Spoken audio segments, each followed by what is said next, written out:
El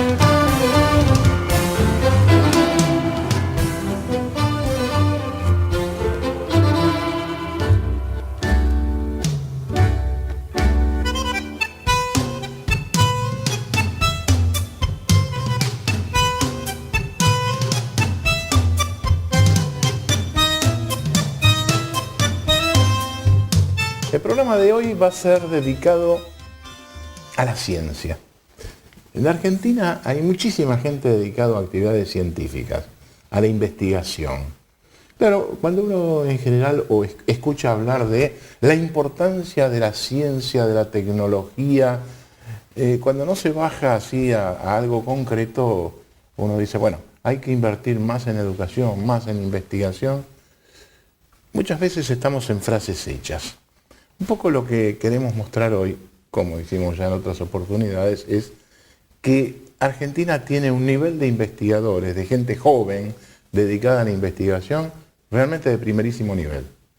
Primerísimo nivel en la Argentina, pero además, como la ciencia ya en esta altura de la vida, del mundo, es una cosa vinculada con el mundo, es gente que está reconocida internacionalmente. También acá muchas veces decimos, si no están reconocidos internacionalmente, no deben ser muy buenos. No, bueno, nuestros invitados, gente muy conocida en los ámbitos científicos internacionales y por supuesto en la Argentina. Pero tienen una característica, su sede central de trabajo es la Argentina. Así que les agradezco mucho que hayan venido.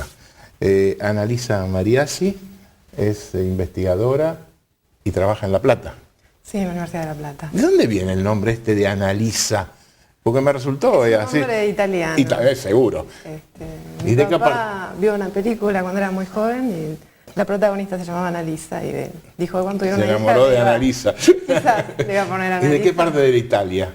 Del norte, cerca de Milán. Ah, cerca de Milán, el Piamonte. Piamonte. El Piamonte. Seguramente vamos a encontrar algunos parientes lejanos vinculados al Piamonte. Juan Pablo Zagorodny, ¿lo pronuncié bien? Sí. Bueno, también es investigador y se dedica a un tema muy particular. Esto que todo el mundo está diciendo, y digo todo el mundo, las energías alternativas. Vamos a hablar de eso, ¿qué quiere decir energías alternativas? Porque ya les voy a contar algunas cosas más. Y Héctor Fasoli también es investigador y la actividad principal es meterse en qué temas. Fundamentalmente en la temática ambiental, también en energías alternativas vinculadas con producción de hidrógeno y pilas de combustible y con temas ambientales en la región patagónica. Bueno, brevísima introducción, primera pausa y entramos de lleno a conversar de estos temas. Pero además vamos a poner algunos ingredientes más. Los científicos en la Argentina tienen estímulos. ¿Pueden desarrollarse? ¿Tienen trabas? Vamos a hablar también de eso. Volvemos de inmediato.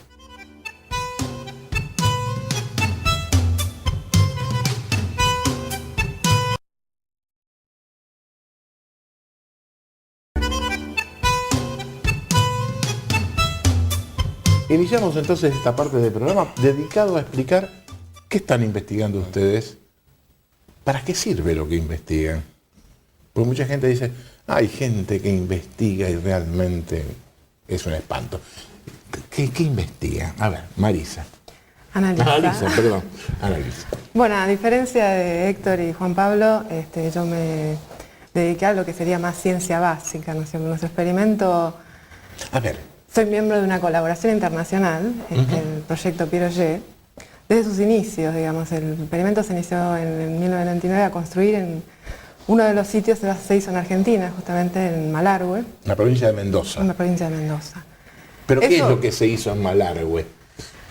Un detector gigantesco de rayos cósmicos, ¿no? Rayos cósmicos no son rayos, son partículas que provienen del espacio exterior. Las de baja energía se conoce que provienen del Sol. Las de baja energía son las del Sol. Sí, por ejemplo. Es decir, que las otras... Junto con la luz llegan partículas. Ajá. Pero va subiendo la energía y seguís teniendo estas partículas cósmicas. Y se esperaba que después de una cierta energía no llegaran a la Tierra, o si llegaban, provenieran de lugares cercanos, ¿no es cierto? Y empezaron a haber eventos de estas partículas muy alta energía, en 4 o 5 experimentos, Japón, México, pero era uno solo, 2, no podés hacer ciencia con eso, ¿no? Entonces, con el fin de investigar de dónde provenían y cómo se producían, se inicia, bueno, todo un trabajo de convencer de 2 científicos, uno de ellos un premio Nobel, Jim Cronin, y el otro Alan Watson de la Universidad de Leeds, especialista ¿De la Universidad? De Leeds, en Inglaterra, especialista en rayos cósmicos desde toda su vida. Y bueno, ellos viajaban por el mundo tratando de convencer a científicos de trabajar en su esto. proyecto, ¿no? Y aportar dinero, porque estos proyectos experimentales, por eso digo que es increíble que la Argentina participe, son proyectos de 54 millones de dólares la construcción del experimento, ¿entendés? Entonces necesitas muchos países colaborando, poniendo al menos hasta el 25% de ese monto para poder participar, compartir los datos, ¿no? Una sola pregunta y después sí vamos a entrar, vamos a dejar que ellos también hablen, porque veo que pese a que es la primera vez que estás así en televisión, te largaste y vos decías de qué voy a hablar en el programa y no tenés ningún problema. ¿Cuántos países están trabajando conjuntamente en este proyecto? 17 países. 17 países. Punto ahí. Juan Pablo. Bueno, yo estuve en Alemania 7 años hasta el 2006 que regresé al país. Yo soy físico, allí hice mi doctorado en física en simulaciones computacionales de micromagnetismo. Y bueno, decidí volver al país y busqué hacer investigación y desarrollo, pero en el ámbito privado, en una empresa. Esa era mi decisión. Y bueno, ahora trabajo en Enarsa, que es una empresa de energía del Estado, y un poco en la gestión de proyectos de investigación y desarrollo. De modo que, bueno, les diría lo que es hacer investigación y desarrollo en una empresa en Argentina. Ahora vamos a ver eso, porque también quiero que ustedes también estuvieron en el exterior, en universidades del exterior. Sí. Entonces yo quiero que vamos a hacer un brevísimo corte después de que Héctor nos explique básicamente, para introducirlo a usted en lo que hace, la diferencia entre estudiar en el exterior como científico o investigando y la diferencia acá. Bueno, yo como científico estoy un poco repartido en 2 grandes universidades, ¿no? Una es la Facultad de Ingeniería de la Universidad Católica Argentina y la otra es la Facultad de Ingeniería del Ejército, la Escuela Superior Técnica. Dio la casualidad que por la misma época, fines de los años 90, en el año 2000, ambas instituciones decidieron dedicarse a trabajar en energías alternativas. La Universidad Católica fundamentalmente con un sentido social, o sea, dar solución energética a quienes no tienen energía. Y por el lado de la Escuela Superior Técnica, asociado a CITEFA, que es el Instituto de Investigaciones de las Fuerzas Armadas, desarrollar pilas de combustión. ¿Pilas? Pilas de combustión, o sea... ¿Qué son pilas de combustión? Las pilas de combustión son dispositivos que transforman la energía química de una combustión, entre un combustible y un oxidante, como ser metano y oxígeno, o hidrógeno y oxígeno, lo transforman en energía eléctrica. Entonces se aprovecha mucho mejor el contenido energético de la reacción porque la transformación en electricidad es más eficiente. Es decir, generar de otra manera electricidad. Exactamente. A lo que es habitual. Exactamente. Ahora, vos también estás de alguna forma trabajando dentro de NARSA. En energías renovables, sí. Claro, y esto creo que de NARSA debe ser la primera vez que sale alguien a hablar, pero vos no sos funcionario de NARSA, vos sos investigador. Técnico, sí. Porque sí, uno tiene la convicción desde la calle de que NARSA es puntos suspensivos, interrogantes, de todo tipo, pero hay gente que está trabajando seriamente ahí adentro. Y bueno, ahí Enarsa participa en el desarrollo de energías renovables, lo fomenta, digamos, es uno de sus objetivos, fomentarlo, para contribuir a que la matriz energética del país no sea tan dependiente del petróleo, ¿no? En el futuro esperamos digamos, que el petróleo y el gas sean cada vez más inaccesible, sea por cuestiones geopolíticas o por cuestiones del mercado. Y entonces hay que prepararse para esa situación desarrollando las energías renovables. Por eso estamos trabajando en parques eólicos, estamos trabajando en otro tipo de energías renovables como la geotérmica, que es muy importante. Vamos a hacer una cosa, dejemos esta enunciación primera que quería de esto y vamos a entrar a un aspecto que es los científicos en la Argentina, en el mundo, las experiencias. Porque después sí quiero, por lo menos pretendo que el objetivo de este programa les permita a mí y a usted saber qué es esto de las energías alternativas y para qué sirve. Porque todo el mundo habla de energías alternativas y se plantea como como una cuestión ambiental nada más. Y me parece que tiene bastante más trascendencia que eso. Sí, sí. Así que, señores, este es mi propósito y ustedes me van a ayudar, o ustedes van a hacer que mi propósito se pueda cumplir. Las experiencias de investigación en otras universidades, en el mundo. Y si uno tuviera que comparar con lo que es la investigación en nuestro país. Bueno, yo diría que es mucho más fácil investigar en una universidad extranjera, digamos de Inglaterra, de Alemania. Vos estuviste en Alemania. Yo estuve en Alemania, sí. Y la experiencia más contundente es las facilidades que hay para investigar. Es decir, uno se supone que tiene que investigar y puede hacerlo y dedicarse a eso solamente tranquilo, sin tener que llenar demasiados papeles, sin tener que hacer un montón de cosas que aquí a lo mejor nos distraen de la investigación. Y además es el acceso a recursos. Por ejemplo, a mí me sorprendió mucho cuando llegué que todas las publicaciones que yo necesitaba estaban a un clic de la computadora, porque las tenía en la red, ahí no tenía que ni bajar a la biblioteca. Claro, eso ocurre porque bueno, hay una abundancia de recursos destinados a la ciencia que es muy grande, ¿no? Y eso es lo que a mí más me llamó la atención. ¿Y Annalisa? Coincido con Juan Pablo en que la parte de los recursos económicos es la diferencia más marcada, ¿no? Había dinero para ir a la conferencia, que yo nunca pude asistir, por ejemplo. Está trabajando en Argentina.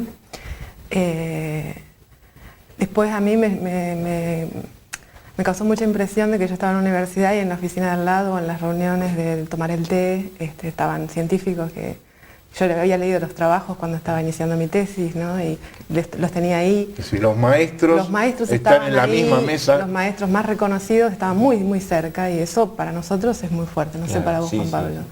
Juan Pablo me ha contado, ¿no? Las discusiones de los rusos en el café. En el café había rusos, había premios Nobel allí y una cosa, eso es porque claro, uno está en un centro de ciencia por el que pasan permanentemente científicos muy calificados, ¿no? Y bueno, otra cosa que a mí me impactó mucho y me cambió la forma de pensar, un poco mis visiones, es lo rápido que la ciencia llega a la tecnología y la tecnología a la sociedad allí. Yo les quiero contar una anécdota solamente. Hagamos una cosa, me están haciendo señas, tengo que hacer un breve corte. Lo hacemos ya y después me explicas eso, porque estás usando terminología que en general se usa como si fuera todo lo mismo. Y no es lo mismo. No es lo mismo ciencia, no es lo mismo tecnología y no es lo mismo que innovación tecnológica. Y eso quiero que me lo expliquen ahora en el próximo bloque.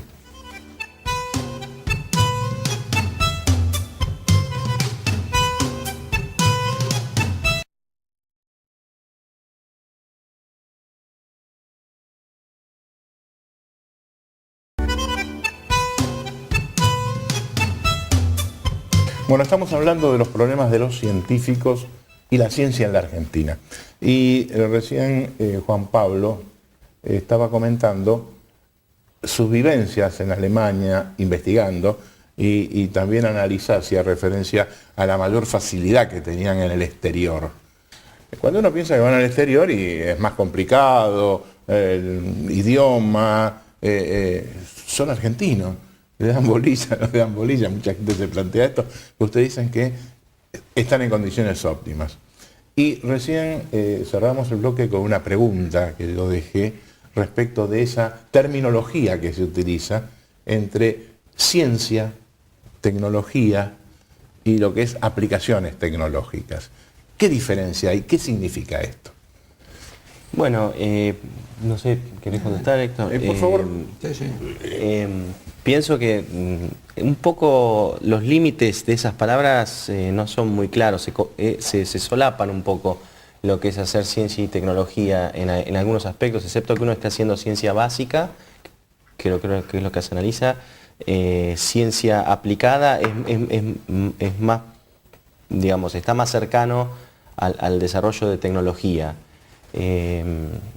Tecnología es básicamente todo el uso y optimización de herramientas que usamos a diario. La tecnología es algo que está cerca de la vida. Cada remedio, cada equipamiento, cada auto, digamos, contiene un montón de tecnología que ya fue hecha. Y bueno, un láser es tecnología, una técnica para con ese láser hacer algo, como medir, como hacer un diagnóstico o como operar inclusive, es tecnología. Si me permitís, Juan Pablo, un gran maestro mío decía que no hay ciencia básica, hay ciencia aplicada. Hay ciencia y aplicaciones de la ciencia. Perfecto. Te pido un favor entonces, antes de seguir con esto, porque el concepto de ciencia básica, ustedes lo conocen perfectamente bien, pero en general no se sabe qué es ciencia básica. ¿Qué es la ciencia básica? Generalmente, en el idioma usual se habla de ciencia básica cuando es conocimiento que se adquiere sin más fin inmediato que el de conocer más. Yo por eso no coincido demasiado con esas divisiones, digo, hay ciencia y aplicaciones de la ciencia y probablemente haya investigación básica e investigación aplicada. Y la investigación básica es eso, básicamente, trabajar en nuevos conocimientos sin ver a la perspectiva aplicaciones inmediatas, ni para qué me va a servir. Exacto, y después está la investigación aplicada donde inmediatamente uno está buscando el resultado para la aplicación. Pero no hay nada que impida que la investigación básica se transforme en muy poco tiempo en una investigación aplicada o en una aplicación de la ciencia, eso no cabe duda. Lo que buscamos en general los científicos es eso, conocimiento. Algunos con un fin más inmediato, otros con un fin a más largo plazo, algunos ni siquiera sabiendo si va a tener una aplicación esa, pero el ser humano se las arregla para encontrar aplicaciones a las cosas, eso seguro. No, yo recuerdo en alguna charla hace tiempo con vos, Juan Pablo, en que me hacías referencia a que en tus estudios en Alemania, cuando estaban investigando, siempre había algo al lado que implicaba hacer una empresa. Sí, ellos, los alemanes, tienen una visión muy clara de que lo que paga la ciencia es el contribuyente, digamos, es el que paga los impuestos, la sociedad, y que por lo tanto tienen que realmente preocuparse porque el resultado de sus investigaciones llegue de nuevo a la sociedad rápidamente, inclusive no a la sociedad académica, sino a la que está afuera, ¿no? Y bueno, la anécdota es que al lado de mi laboratorio había un laboratorio en el que se desarrollaba un láser con una característica muy especial, que era el láser más corto, un pulso de láser que era el más corto del mundo. Una cosa por la cual fueron nominados al premio Nobel después, pero en el tiempo en el que yo estuve ahí, que fueron 3 años, ellos desarrollaron el láser, lo patentaron y lo vendieron. O sea, en una cosa récord, y les encanta eso de hacerlo tan rápido, ¿no? En Argentina a veces nosotros llegamos inclusive a las patentes, en algunos casos, pero después no nos preocupamos por comercializarlo. Y es cuando ¿Pero eso la es por una patente... deficiencia de formación científica o porque faltan, digamos, estructuras o una cultura de hacer de esto algo concreto en materia de empresa? Por un sinnúmero de factores, son muchos los factores, entre ellos que falta la cultura de la patente, que se está revirtiendo, pero hasta no hace mucho tiempo la patente formaba parte simplemente de un renglón más en el currículum de un investigador, patente que se conseguía y que después no había nadie que siguiera el trámite de renovación y de estar pendiente del vencimiento de la patente para sacar una nueva patente, y entonces nuestras patentes generalmente quedan desprotegidas. Ahora, esto impresión con esto que están diciendo es, por un lado, digamos, el esquema cultural del científico, pero por otro lado me parece que también debería obedecer esto a una disociación entre la investigación, la universidad y la empresa. Es decir, faltaría gente que esté buscando estas patentes como para ver cómo las desarrolla. Sí, yo creo que sí, sin duda es el sistema total contribuye o no digamos, a esta situación. Yo creo que hay pocas empresas en la Argentina que hacen investigación y desarrollo. Realmente es muy difícil para un científico encontrar trabajo en una empresa. Y en Argentina, no así en Alemania. En Alemania tienen muchísimas empresas que hacen investigación y desarrollo, entonces el científico tiene como la posibilidad de quedarse en lo académico o ir al mundo digamos, de las empresas a hacer innovación, ¿no? Sí, o como ocurre en Estados Unidos y ahora también por supuesto en Europa, que el investigador muchas veces es subsidiado por las empresas y puede actuar como consultor de empresas. En la Argentina hasta hace poco había problemas al respecto vinculados con la dedicación exclusiva y temas de ese aspecto que hace que el investigador de una universidad o del CONICET no podía percibir una entrada adicional por esos trabajos de asesoramiento. Y además hay un planteo ideológico en eso, ¿no es cierto? Es decir, sí, ¿cómo vamos a mezclar a la universidad con la empresa o el científico con la empresa? Sí, además en la Argentina hay una tradicional e histórica desconfianza entre la empresa y la universidad, cosa que no existe en otros lados, ¿no? Y, bueno, de a poco yo creo que eso se está solucionando con la creación de polos tecnológicos donde intervienen universidades, con Tecnópolis, con problemas que son cada vez más difíciles de resolver y entonces el empresario se da cuenta que tiene que ir a la fuente de conocimiento para resolver esos problemas y la fuente de conocimiento está en la universidad. Incluso dentro del Ministerio de Ciencia y Técnica hay un cambio de paradigma también, ¿no? Con respecto a lo anterior, porque por ejemplo ahora hay fondos, los llamados fondos sectoriales, que son instrumentos de financiación de este tipo de innovación y desarrollo que está en conjunto con la empresa y que además se origina en una demanda concreta de la sociedad. No, porque uno ve, digamos, que fue formado en universidades donde la ciencia que se hacía estaba basada en la tradición que había en ese centro académico, o sea, en la oferta de ciencia que había, no en la demanda de ciencia. Y ese es el cambio de paradigma. Yo creo que ahora las autoridades están pensando mucho más en hacer una ciencia basada en la demanda concreta de la sociedad. ¿Y ustedes ven que eso, digamos, se traduce en las universidades? Ese cambio de enfoques. En La Plata, no sé, en Buenos Aires, ¿lo ven? Mi experiencia es esta. En los años 90 hubo un acercamiento de la universidad a la empresa, pero fue un acercamiento interesado. La universidad no tenía recursos y vio como una fuente de recursos vender servicios a la empresa. Eso yo lo llamo interesado porque no es el acercamiento genuino que yo pretendo. O sea, que naturalmente existe una relación entre los centros generadores de conocimiento y los usuarios de ese conocimiento que son las empresas, a través de un sistema de transferencia de tecnología y de conocimientos que tiene que estar bien aceptado. Esta diferencia que estás marcando me parece que es muy importante, porque es cierto, nuestras universidades venden servicios, y venden servicios, por ejemplo, el Estado, venden servicios de consultoría, pero lo que no venden es eso que estás mencionando, es decir, la interrelación de lo nuevo, de lo creativo, de la investigación para nuevas aplicaciones. Entonces, en definitiva, la universidad se transforma en esa venta de servicios en generarle algunos ingresos adicionales a gente de la universidad, digamos, pero en lo que es la rutina de la actividad de la profesión, etcétera, ¿no es cierto? Quiero terminar el bloque haciendo una referencia a otro aspecto, porque ustedes fueron muy claros cuando dijeron es mucho más fácil investigar allá. Yo recuerdo que hace pocos días tuve una charla con un funcionario de la Universidad de Buenos Aires y me decía, estamos llenos de papeles para cumplir. Y digo, ¿qué pasa? Y mira, a los investigadores que le damos subsidios por normas, les tenemos que hacer todo un análisis de la rendición de gastos. Y yo dije, rendición de gastos, se le dan subsidios, sí, de 5, de 10 mil pesos a investigadores por ahí para hacer trabajos, y les piden los comprobantes de los gastitos.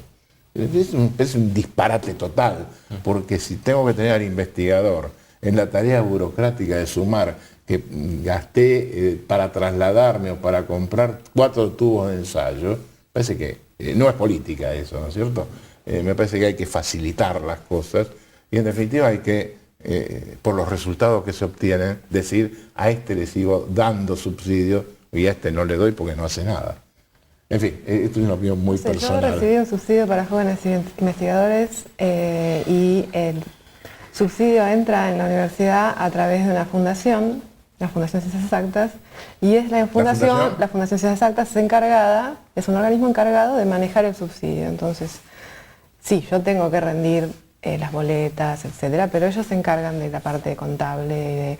Obviamente sacan un porcentaje por ese trabajo, ¿no? Del subsidio. De la administración. Sí. Y no hay opción, digamos, tiene que entrar por alguna de esas organismos. ¿Y estamos hablando de subsidios de qué niveles? Bueno, el mío era de 25 mil pesos en 2 años, pero hay subsidios de grupos grandes que también se manejan a través de ahí. Si la Argentina no cambia esta cultura de la burocracia y del papelito y de que le doy trabajo a alguien para que haga la contabilidad de cada investigador, señores, realmente no podemos hablar en serio. Esta es mi opinión, no los comprometo a ustedes, hacemos un corte.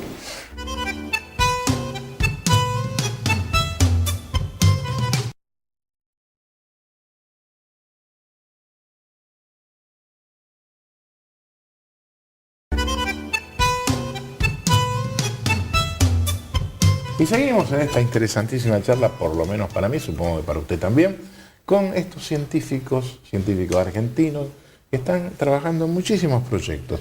Pero yo después de esto general quiero llevarlos a algunos aspectos más puntuales. Y los más puntuales voy a empezar con Annalisa porque, no la dejaron hablar. No, son temas diferentes. Son temas diferentes. Bueno, a ver, yo quisiera entender, ¿qué es esto del estudio de los rayos cósmicos? A ver. Yo te voy a dar mi punto de vista, que por ahí es muy personal aún dentro de los rayos cósmicos, ¿no? En algún momento, cuando todavía, digamos, cuando uno quiere estudiar la física de las partículas elementales, ¿no es cierto? ¿De qué está constituida la materia? Ajá. Uno dice, bueno, vas molécula, átomo, núcleos de átomos, seguís subdividiendo, ¿no? Hasta llegar a las partículas más indivisibles y más pequeñas, ¿no? Y obviamente hay fuerzas que las unen y que gobiernan muchas de las leyes de la naturaleza. Entonces, para estudiar todas estas fuerzas, nosotros lo que hacemos es chocar estas partículas, se rompen o se decaen y generan otras. Y así verificamos las teorías que hay actualmente sobre las mismas, ¿no es cierto? Entonces, los rayos cósmicos, cuando obviamente es muy difícil, se requiere mucha tecnología para generar estos aceleradores, y alcanzan ciertas energías, ¿no es cierto? Los rayos cósmicos que nosotros medimos tienen millones de veces más energía que la que nosotros hemos alcanzado en la Tierra hasta ahora y la que se está alcanzando en este momento en algunos de los aceleradores. ¿Y los rayos cósmicos los detectan ustedes a través de este...? La diferencia es que los rayos cósmicos entran a la atmósfera y nosotros la atmósfera no lo controlamos como un detector en la Tierra, ¿no es cierto? Tampoco controlamos el mecanismo que las acelera, entonces tenemos muchas incógnitas a resolver, ¿no es cierto? Entre ellas, ¿de dónde vienen estos de más alta energía? ¿Cómo se aceleran hasta esas energías tan altas? Después está el problema de cuando ingresa a la atmósfera todo el mecanismo que nosotros usamos para medir, ¿no es cierto? Porque no medimos directamente la primera partícula que entró en la atmósfera, sino que esta partícula interactúa, genera una cascada gigantesca de partículas que puede llegar a 40 kilómetros cuadrados, ¿no es cierto? 40 kilómetros cuadrados, ¿de dónde? De área, ¿no? Ajá. Necesitamos detectores, además, a medida que la energía es más alta, el flujo es más bajo, la frecuencia con la que llegan es muy baja, una partícula por metro cuadrado por siglo, kilómetro cuadrado por siglo, entonces necesitamos arreglos muy grandes para ser capaces de detectarlas y tener estadística de eventos, ¿no es cierto? Entonces, el arreglo que se construyó en Malargüe, por ejemplo, son detectores separados 1,5 kilómetros cada uno, Ah, son muchos detectores. Son muchos, 1.600, más de Así. 3.000 kilómetros cuadrados de área. O sea, vos vas por la ruta con el auto y ves un detector, pasa media hora, ves otro y seguís viendo. ¿No? Es un arreglo gigantesco que llevó mucho tiempo de construcción, desde el 99 hasta el 2004, y se finalizó el año pasado. Y es emocionante, ¿no? Participar en una colaboración tan grande, guiada por un premio Nobel con científicos de nivel internacional, y ver cómo en Argentina se empezó a construir desde cero en un pueblo, Malargüe, turístico. Los chicos llegaban y decían, uy, denos un autógrafo, ¿viste? Eran estrellas. También me parece interesante que el experimento, además de toda su labor puramente básica, los científicos interactuaban con la gente, daban charlas, se ha ido a escuelas, se ha apoyado a escuelas, incluso económicamente, la gente ha traído cosas para las escuelas de Malargüe, se han dado becas a estudiantes destacados de Malargüe para ir a estudiar en universidades de Estados Unidos. Me parece que es importante que el científico, además de su labor, digamos, tenga una retribución a la comunidad y que la comunidad entienda, porque la gente no entendía qué estábamos haciendo. Ahora, ¿realmente la gente entiende lo que están investigando? Yo creo que ahora en Malargüe sí, porque En Malargüe sí. tenemos un centro, la gente ha preguntado mucho, ha escuchado muchas charlas. Al principio tenían miedo, ¿no? Porque había estado algún experimento de la CONEA y pensaban que teníamos algo radiactivo, de hecho habían... Claro, la CONEA, la Comisión Nacional de Energía Atómica. Perdón, sí. Entonces decían, bueno, y van a venir porque ustedes los miden a los rayos, ¿no? No, los rayos van a caer igual y están pasando, lo que vamos a poner es un detector para verlos, ¿no? Ha sido una experiencia fantástica, ¿no? Y hoy se ha construido también un edificio de oficinas y un centro de datos con plata que surgió de la Universidad de Chicago, una donación. Y para mí fue increíble, o sea, ver desde que no había nada hasta todo lo que hay ahora en Malargüe, ¿no? Y ahora se terminó este detector y se inicia la construcción del observatorio en el norte, que se va a hacer en Colorado, Estados Unidos. De esa manera podemos ver todo el cielo, ¿no? Y estudiar si las direcciones de arriba de estos rayos cósmicos son uniformes o vienen de algún lugar en particular, ¿no? Porque los de alta energía no se desvían tanto por los campos magnéticos, entonces deberían apuntar a sus fuentes, ¿no? Los de baja energía sí se desvían, entonces y estos es son difícil. Complementarios, estos dos observatorios, el del norte y el del sur. Es decir, no va a dejar de Malargüe. Es necesario sigue. para ver todo el resto del cielo, del cielo, ¿no es cierto? Si no- Correcto. Ahora, ustedes no saben para qué está. Ustedes están investigando esto para saber de dónde viene. ¿Dijiste algo? Podría también haber, pero es muy, digamos, hay muchas cosas que tenemos que tener medidas y controladas para después inferir, digamos, cosas, por ejemplo, sobre las interacciones de las partículas a estas altas energías. Porque obviamente hay una teoría, hay una verificación experimental que ha llegado a energías mucho más bajas, y si es que cambia algo, podría aparecer esta energía. Pero es un experimento donde nosotros no controlamos muchas de las cosas y las tenemos que entender muy profundamente. Entonces estos experimentos también ayudan a entender este fenómeno de la cascada y en consecuencia, cuanto mejor entendido esté, más conclusiones podemos sacar, ¿no es cierto? Es decir, que en definitiva, a ver si puedo resumir esto, y perdón por Sí, de los tu errores que puedo cometer, pero uno puede decir que se está investigando esa energía muy grande que proviene, y proviene de dónde, dejo el signo interrogante, porque eso no me lo dijiste, o por lo menos no se me pasó a mí, a efectos de ver que en el futuro tal vez se pueda utilizar para algo en la Tierra. No, ese no es el objetivo. No. Eso podría suceder. Podría suceder, pero no es que estén pensando que se va a usar. Sí. Quieren saber cómo Bueno, se porque vos querés ir al ejemplo de cómo se salen cosas de la ciencia básica, ¿no es cierto? Un ejemplo creo que muy interesante es el que sucedió en el CERN, ¿no es cierto? Que es una de esas, el CERN, un acelerador en Suiza de estas partículas gigantesco, ¿no es cierto? Entonces, ¿qué pasa en estas colaboraciones gigantes, no? Uno tiene que compartir los datos una vez que y son cantidades de datos que nosotros no podemos almacenar fácilmente, ¿no? Entonces se creó algo para compartir los datos, ¿no? Que fue la primera versión de la web. O sea, ¿quién se iba a imaginar en ese momento que el Internet no existía en el mundo, que iba a generar semejante revolución? Y los científicos solamente querían compartir información, ¿no? Y gratis, porque no es que se la vendimos a nadie, ¿no? Y de la misma manera se generan otras cosas, ¿no? Ahora, por ejemplo, nosotros, estas lluvias son gigantescas, necesitamos mucho espacio, mucho tiempo de cómputo, tenemos que limitar las cosas para poder simularlas, ¿no es cierto? Bueno, propago esta partícula, a la otra le pongo un peso estadístico y vamos haciendo cosas, porque si no el tiempo de simulación sería infinito. Y por ejemplo se está generando cosas como la grid, ¿no? Que es una manera de compartir una red de computadoras, ¿no es cierto?, que cuando no están en uso se usan para correr todos nuestros programas pesados y se comparte en computadoras de universidades de todo el mundo, ¿no? Una versión de la web, pero para correr. Quiero decir que la investigación de esta genera tecnología sin darte cuenta. Porque nosotros vamos para allá apasionados por descubrir cosas nuevas y obviamente estas cosas nuevas requieren cada vez más tecnología. Construir estos detectores de millones de dólares obviamente tienen tecnología adentro, tienen ingenieros, materiales, se ha contratado empresas para construir el observatorio, genera un montón de cosas alrededor que no eran el objetivo principal, ¿no es cierto? Y hay algo más, ¿no? Y ella lo mencionó muy bien, mucha gente de muchos países trasladándose, interaccionando con gente de pueblos chicos, están trabajando para la paz.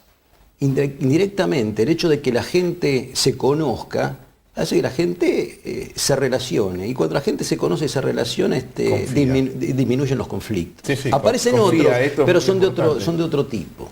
Sí, eso es cierto. Sí. Bueno, yo creo que entendí algo. Bueno. Espero que usted también. Vamos a hacer una pausa y seguimos en esta charla.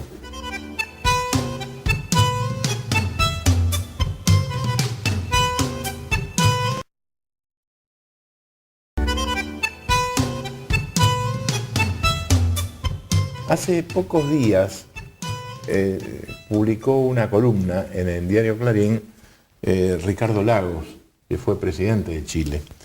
Y hablaba en esta columna sobre la necesidad de apostar a nuevas energías para América Latina, en definitiva para el mundo. Y mencionaba, por ejemplo, lo que está pasando en Detroit, que es la cuna del sector automovilístico, y mencionaba cómo los japoneses, investigando, entraron a trabajar para desarrollar cosas que los americanos no desarrollaron, que es los autos con energía eléctrica. Sí, sin duda. Es uno de las apuestas más importantes al presente y al futuro es desarrollar vehículos eléctricos o híbridos entre combustible y eléctrico. Un auto híbrido es un auto que tiene un motor como los comunes que conocemos, que puede ser a gasoil, por ejemplo, y tiene, pero ese motor no mueve las ruedas, sino que mueve un generador y genera electricidad. Y lo que mueve las ruedas es un motor eléctrico que se alimenta con esa electricidad y con la electricidad que se guarda en una batería. Esto es un sistema mucho más eficiente. Más eficiente por varios motivos, porque el motor a combustión de gasoil tiene una eficiencia muy baja, tiene una eficiencia del 23%, es decir que... Aquí da más eficiencia en esto. Que la energía que está en el gasoil, la energía química del combustible, de esa energía, solamente un 23% es lo que se traduce en potencia mecánica del motor. Ajá. Y eso, bueno, hemos vivido con eso, de algún modo hemos vivido derrochando la energía, o sea, el resto de la energía se va por el caño de escape en forma de calor y en forma de vibraciones del auto en sonido, digamos, ¿no? Entonces, solamente un pequeño porcentaje de la energía del combustible realmente se transforma en el movimiento del auto. En cambio, con un motor eléctrico se mejora mucho eso. El motor eléctrico tiene una eficiencia del 92%, es decir que de la electricidad que se genera, que entra en el motor eléctrico, el 92% realmente se transforma en potencia mecánica. Eso ligado a que la electricidad viene de una batería, a lo mejor, en el mejor de los casos de una batería, que también es un sistema de almacenamiento muy eficiente, hace que la eficiencia global del auto eléctrico sea bastante superior, está en el orden del 50%. ¿Y eso se traduce en menores costos? Y eso significa, claro, ahorro de combustible, que es muy importante, es un ahorro. Uno podría decir que con un auto híbrido de combustible eléctrico hace 3 veces más millas o kilómetros por cada unidad de energía del combustible. O sea, por cada litro de combustible hace a lo mejor 3 veces más kilómetros. Ahora, cuando estamos, dice, si juntamos hidrógeno y energía solar, se está trabajando con elementos abundantes en el universo. Y entonces empieza a hablar de la necesidad de desarrollar. Y creo que ustedes están trabajando precisamente en esto. Pero lo que ocurre es que las que llamamos energías limpias, energía eólica, solar, son discontinuas. Uno tiene sol durante el día, pero no durante la noche. Tiene viento en determinados momentos del día, pero no en otros momentos. Y la demanda no puede seguir a esa generación de energía. Entonces hay que encontrar una forma de almacenar esa energía, y la forma que consideramos eficiente, especialmente para países grandes y despoblados como la Argentina, es transformar la energía solar, eólica y otras formas en energía eléctrica. Esa electricidad usarla para descomponer el agua, formar hidrógeno y almacenar hidrógeno como si fuera un combustible que lo que hace es regular energéticamente a esa energía discontinua. Es muy rápido, parece que hay mucha gente haber tenido, pero yo todavía me gustaría ir más despacito y explicándome un poquito más en detalle. Lo más fácil. Supóngase que usted depende de un molino de viento para encender la luz de su casa, pero no hay viento. Entonces no va a tener luz. La idea es almacenar el viento. No se puede. Entonces, con el molino de viento se puede generar electricidad, y con esa electricidad se puede descomponer agua en sus componentes elementales, hidrógeno y oxígeno. El hidrógeno se puede guardar, por ejemplo, comprimiéndolo, y uno tiene ahí una reserva como si fuera una garrafa con hidrógeno. Y cuando lo necesito, abro la garrafa, el hidrógeno alimenta un sistema que convierte esa energía química en electricidad, por ejemplo, a través de una pila, que se llama pila de combustible, y obtengo la electricidad cuando la necesito. Mientras tanto, el molino por ahí está parado. Esto parece de una sencillez total. ¿Es realmente sencillo así? Bueno, es más fácil. Conceptualmente es sencillo, por eso, pero es muy en la sencillo. práctica hay que resolver muchos problemas. A ver, es decir, Bueno, pensemos así en el futuro, cómo esto se puede lograr efectivamente. Bueno, concretamente en lo que estamos trabajando nosotros, y Juan Pablo va a manejar otra escala de más potencia seguramente, nosotros nos planteamos este problema. Aunque no existiera el problema de los combustibles fósiles, aunque no existiera el problema del cambio climático, en la Argentina hay bolsones aislados energéticamente. Gente que no va a estar conectada a la red por cuestiones económicas, no puede llegarle la energía eléctrica. Entonces, hicimos un cálculo que con potencias relativamente bajas, del orden de 1 kilowatt, uno podía suministrarle la energía mínima para la subsistencia de esos que llamamos puntos aislados. ¿Qué es un punto aislado? Puede ser un puestero de estancia, puede ser una escuela rural, puede ser un puesto de gendarmería. ¿Se entiende, no es cierto? Sí, clarísimo. Entonces, ¿de dónde toma la energía? De lo que tiene disponible. Si está en el sur, viento. Si está en el norte, energía solar. Si está cerca de la cordillera, por ahí energía geotérmica. Pensá que 1 kilowatt, para hacerlo sencillo, son más o menos 10 lamparitas de 100 watts. Es una gran cantidad. O una estufa que uno tiene en la casa normalmente, una estufa de esas de cuarzo o los radiadores de aceite, podrían llegar a consumir 1200 watts, que eso es 1,2 kilowatts, ¿no? 1200 watts. Y en términos de producción, con un molino eólico de más o menos 2 metros de diámetro de palas, 2 metros y medio, se puede generar tranquilamente 1 kilowatt. Cuando uno lo pone en cantidad de lamparitas, tampoco parece mucho en el sentido de lo que estamos acostumbrados a utilizar en una gran ciudad. Pero cuando planteamos esto, estamos planteando el cambio cualitativo. Era pasar de la vela del cero, porque a las 6 de la tarde en una estancia patagónica se acaba la vida. Lo que se enciende son velas. Ahora, digamos, pensando en un desarrollo acelerado, digamos, vos dijiste, hay muchos problemas todavía para concretar estas cosas. Me gustaría conocer este tipo de problemas. Problemas tecnológicos que hay que, Porque yo que, hay que escucho a los resolver, políticos, ¿no? Por digo, ejemplo, el hidrógeno y el oxígeno se juntan y hacen agua. Y el agua es conocido que oxida los metales, ¿no? Bueno, entonces hay problemas de materiales, de ciencia de materiales. Adentro de una pila de combustible, por ejemplo, hay que asegurar que los metales que están y otros materiales que están componiendo la pila no se degraden con el tiempo por el efecto del hidrógeno y del oxígeno. Son ejemplos, ¿no? Después hay que resolver otros tipos de problemas, ya no de ciencias de materiales, pero si uno quiere realmente una pila que funcione como un usuario normal espera, un usuario sin una capacitación demasiado elevada, necesita darle una forma de controlar el equipo, una electrónica que va a controlar el equipo, y esa electrónica tiene que saber comunicarse con la parte química del equipo, con la parte mecánica. Entonces hay problemas tecnológicos que tienen que ver con diseñar el mecanismo de control que a su vez se comunique con el molino, que es el que está generando la electricidad, y le diga al molino, bueno, necesito más electricidad, necesito menos electricidad.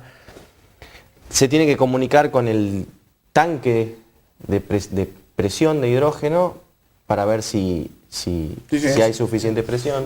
Lo interesante es que se conoce la tecnología, se sabe cómo desarrollar la tecnología. Son tecnologías modulares, o sea que distintos grupos de trabajo pueden trabajar en los aspectos puntuales. Parciales.